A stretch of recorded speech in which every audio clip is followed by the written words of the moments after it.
Saga de God of War é aclamada por gerações, afinal é muito da hora sentar o braço em um monte de monstro e deuses que são muitas coisas menos bons, né? Porém, depois do lançamento dos últimos dois jogos, percebe-se que uma galera até gostou, mas deu uma desapegada com o jogo, porque não curtiu muito a decisão que o estúdio tomou para a história. Assim como em The Last of Us 2, o estúdio tomou uma decisão muito diferente do que as pessoas esperavam que a história ia continuar. Se bem que a gente nem esperava uma continuação, né? E essas decisões revelaram dois grandes grupos. Um grupo que simplesmente gostava do jogo, que curtia jogar e a estética dele, e o outro grupo que realmente gosta da história e entendeu o rumo que essa história tomou. E hoje eu tô aqui para tentar te convencer porque você devia fazer parte desse segundo grupo e tentar te explicar um pouquinho do que esse estúdio tentou tomar como decisão para essa história. Eu sou o Lucas, muito prazer, e vamos lá. Um buraco. O quê? Fica maior quanto mais você tira. Pra quem nunca jogou, aqui vai um resumo bem rápido. Na era grega, o Kratos, que era um soldado espartano, é manipulado por Ares, o deus da guerra, a massacrar uma galera. E nisso, a família dele é massacrada por ele, sem ele saber. Louco de ódio e raiva, ele declara guerra contra Ares e, posteriormente, contra todo o Monte Olimpo e todos os outros deuses gregos. E ele segue assassinando todo mundo que entra na frente dele. E no final de tudo isso, ele é traído por Atena, uma das deusas, e supostamente ele morre, mas depois a gente descobre no pós-créditos que ele fugiu de lá.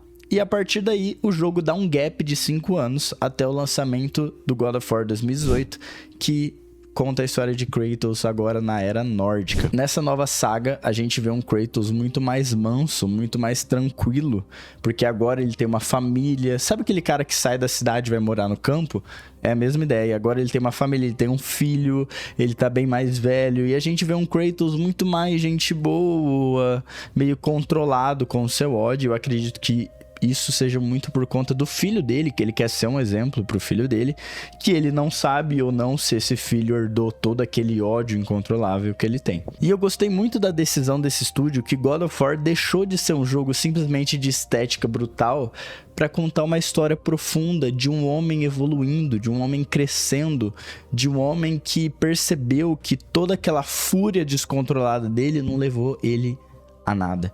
Isso só tirou mais dele do que curou ele. E eu acho muito legal, porque a história do Kratos é uma história nossa. Quando a gente é adolescente, quando a gente é mais novo, a gente é tão obcecado, obstinado por algumas coisas, que a gente chega até a perder a cabeça por conta disso. E quando a gente fica mais velho, a gente olha pra trás e assim como nossos pais, nossos avós falavam, a gente olha e fala assim, cara, por que eu fiz isso? É o processo de crescer, sabe? E eu acredito que uma das principais partes de crescer é o momento que vai chegar na sua vida em que você vai parar e olhar aqui dentro e você vai achar tanta coisa irregular, tanta coisa sem sentido, tanta coisa que você vai olhar e falar assim, cara, nossa, eu podia ter tomado a decisão melhor, sabe? Acho que isso é muito necessário, sabe?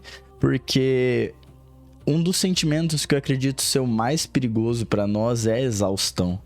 Que é o que você vê no Kratos. Você vê que ele tá exausto, sabe? Ele tá cansado. Ele tá num período que tudo que ele quer é a vida quieta. Entendeu? Ele quer acalmar, ele tá cansado de tudo.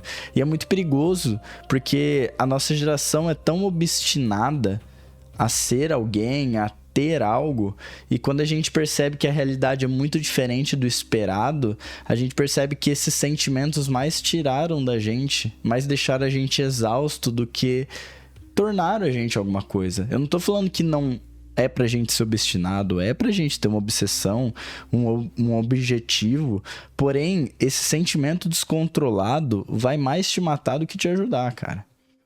E daí, sabe o que vai acontecer? Você vai entrar naqueles vícios que você não liga mais se aquilo tá te matando, se aquilo tá acabando com a sua cabeça, se que aquilo tá fazendo, porque são os pequenos momentos de prazer que você tem na sua vida de tornar a sua vida cinza levemente colorida de novo, sabe?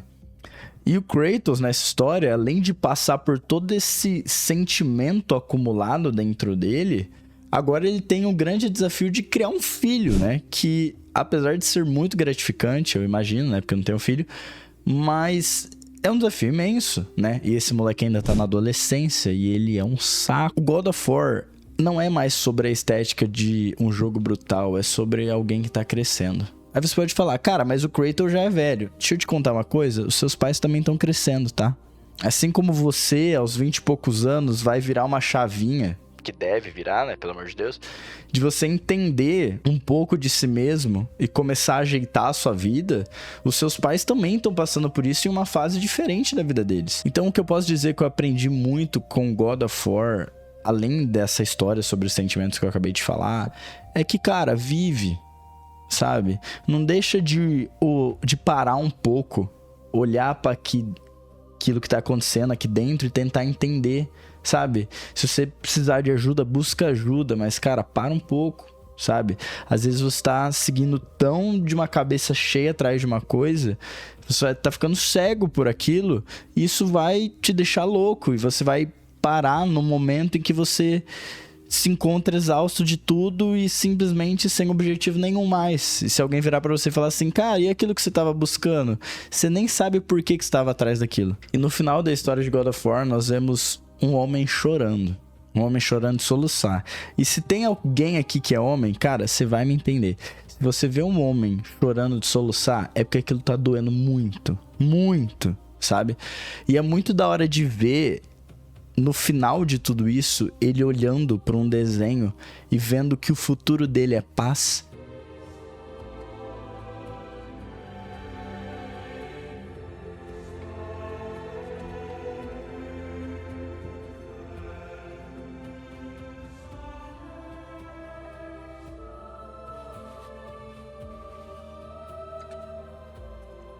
Eu agradeço muito ao estúdio por terem tomado essa decisão, ter transformado a história desse jogo numa história muito profunda, muito bonita. Além da parte de ser pai, né? Apesar de não ter me pego tanto porque eu não sou pai, mas eu acredito que se você é pai, você tem muito que jogar esse jogo porque deve ser magnífico também. É isso, valeu!